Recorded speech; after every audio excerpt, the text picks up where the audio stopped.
我是吴文杰，律师，今天欢迎来到我们的吴文杰健康笔记。我们今天要来介绍我们今天的重量级来宾，就是我们的这个陈亮瑜院长，耳鼻喉科的院长。Hello， 大家好，我是陈亮瑜医师。还有我们这个天喜营养咨询中心的许琼元院长，许琼元营养师。嗨，大家好。吴大哥，你现在酷嫂应该出去会被人家歧视哦。酷嫂人缘真不好。想到就是诊所生意真的。耳鼻喉科不是大家咳嗽就会去看你的吗？这个要分很多面向，第一个心里面，大家一听到耳鼻喉科一定很多咳嗽病。对，我跟你说。没错，所以大家不敢来。然后第二个呢，这个就是有大家政府在宣导。大家都要戴口罩，勤洗手，对，所以大家就不会感冒。这样也是挺好的啊，对。然后防范你们自己，因为你们的病人其实是高危险族群。没错，所以新冠病毒这个东西，就第一个目前的已知道传染途径的第一个就是飞沫，就像你刚才酷嫂一直对我的咳，你这么一给我咳，我早就中了。第二个就是接触传染，两个就是咳到你的书上啊，我哪里有书的时候，一边看你的书，然后一边吃饼干，我就中了。对，所以我们看诊的时候，第一个是口罩。一定要戴，目前来说就是正确的防护，我们医生医护人员要戴 N95，对，然后要护目镜，然后要面罩，然后最好是隔离。你假如真的有新冠肺炎的话，我这个最高规格的防护，然后我才不会中奖。然后就像讲，我没有戴护目镜，或者是你真的是有飞沫的话，我可能戴一件外科口罩，手沾到，真的说不定包个鼻孔，我就真的中新冠肺炎，有可能。对啊，最近那个患者，他听说没有什么症状，而且他被诊断之前还看过胃食道逆流。为什么这样子？他胃食道逆流也有可能会酷少。对，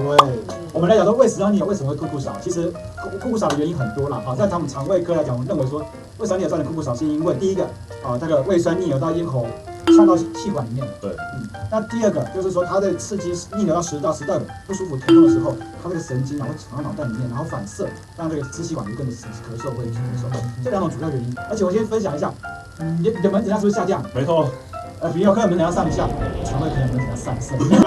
这个跟医生有关系，因为很多病人说他咳嗽不敢看肠胃鼻喉科吧，他被隔离嘛，他就这样来看肠胃科，就说我是胃食道逆流咳嗽啊，不要害怕，你不要把我隔离啊。但是如果你是突然咳嗽，1个礼拜内突然咳嗽，有发烧的症状或全身无力或是说其他拉肚子的症状，其实还是千万不要先来看我。但是如果你咳嗽已经2、3个礼拜长期的，然后有一些胃食道逆流过去的病史，其实最有可能还是胃食道逆流。那其实请我们的耳鼻喉科的专家陈医师告诉我们说，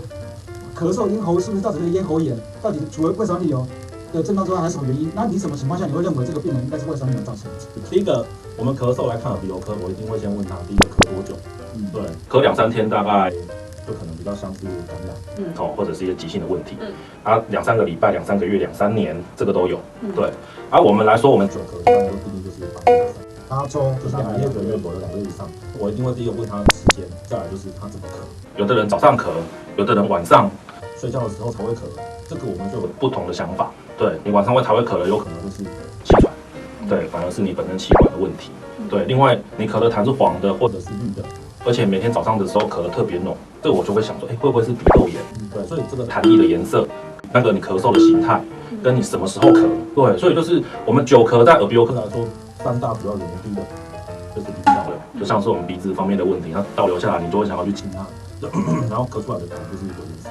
这就是感染的。第二个就是可能是气喘，气喘就是因为你晚上的时候气管就是会觉得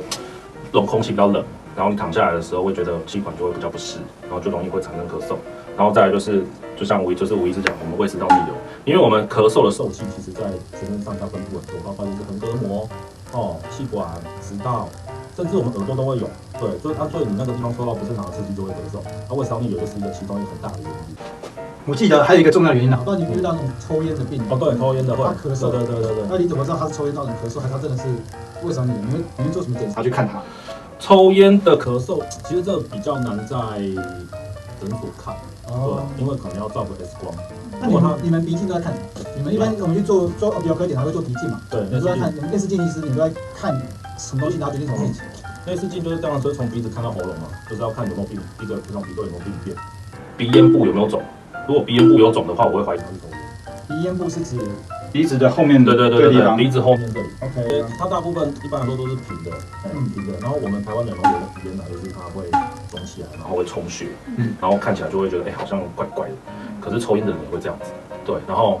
再来就是我们看喉咙有没有红肿，哦，如果喉头有红肿的话，像那个少壮囊子的红肿啊，或者是你那个食道入口那里觉得比较肿胀，甚至有人带血，然后声带有水肿的，这个我就怀疑他可能是不是胃食道逆流。从营养师分享一下说，如果在咳嗽的时候，在营养这个饮食上有没有什么特别要注意的事情，或是让它可以缓解？因为其实咳嗽它是一个症状嘛，你说要叫他不咳嘛，不太可能。对，有些医生也很难治，咳嗽是最难治的病，很难治，而且很难忍呢。对，你要忍就是多痛苦一件事。而且人缘治得很不好。如果你真的就是常常讲求咳，不管是因为你是感冒引起的咳啦，或者是你真是长时间也不明原因，或是胃食道逆流引起的咳嗽，那如果你的这个喉咙是不舒服的时候，其实我们就会建议大家，你可以自己煮一下我们的白木耳露，去一些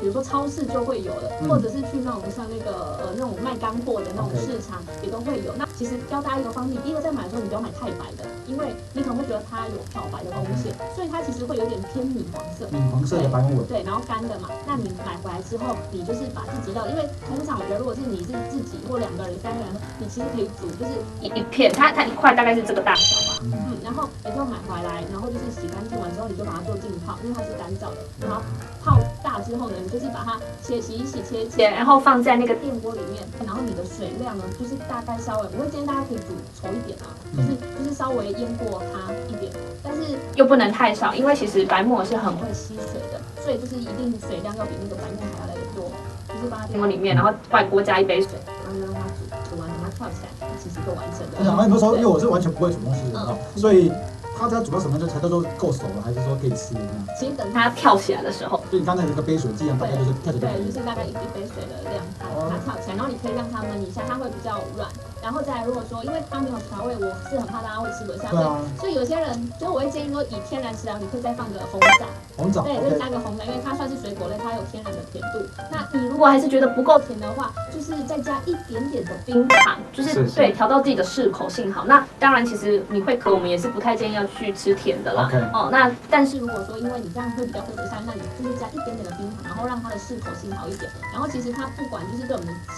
我们的一个喉咙舒缓或者支管都还蛮好，而且其实它也可溶性的30纤维含量也很高，所以其实它对我们的血脂方面很好，是一个很养生的食物。而且有很多胶原蛋白。对，为了胶质，对，它有很多胶棒，这样其实可以演员美容。就是营养师这块，就是永远介绍非常好，而且又简单，所以大家可以买来试试看，而且每天这样喝好像也不会有什么副作用。完全不会，就是如果你不加糖是完全没副作用，而且其实不会有限量，而且排便还顺畅。对啊，对，所以咳嗽还可以治排便，真好。其实我过年前的时候。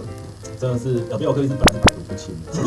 可是我觉得那一次真的是病毒太强了，我真的是咳到有点不行，然后最后咳到有点烧香。你有没有这样子看诊很辛苦，然后病人说你怎么医生给我下病人，就说医生你不是我讲话都会变车呢，讲到后来就是然后后来病人跟我说啊，医生你不要这样，我知道你要说什么。然后那一天晚上我就真的，我回家的时候就是真的被咳醒，自己咳醒，然后自己家里其实好像咳嗽要死我。想到就是那个美国其实很多期刊都有推出说，就是其实蜂蜜，你喝蜂蜜其实跟某些止咳药水效果其实是很好。然后真的吃1、2次，喉咙马上舒缓，比较不咳。可是它的效果我觉得没有持续很久，所以那个晚上我喝了1罐。其实你应该是你比较喜欢吃蜂蜜吧，这是借口啊。你是维尼小熊吗？真是没有，可是真的，它那个蜂蜜是真的有一点止咳的效果。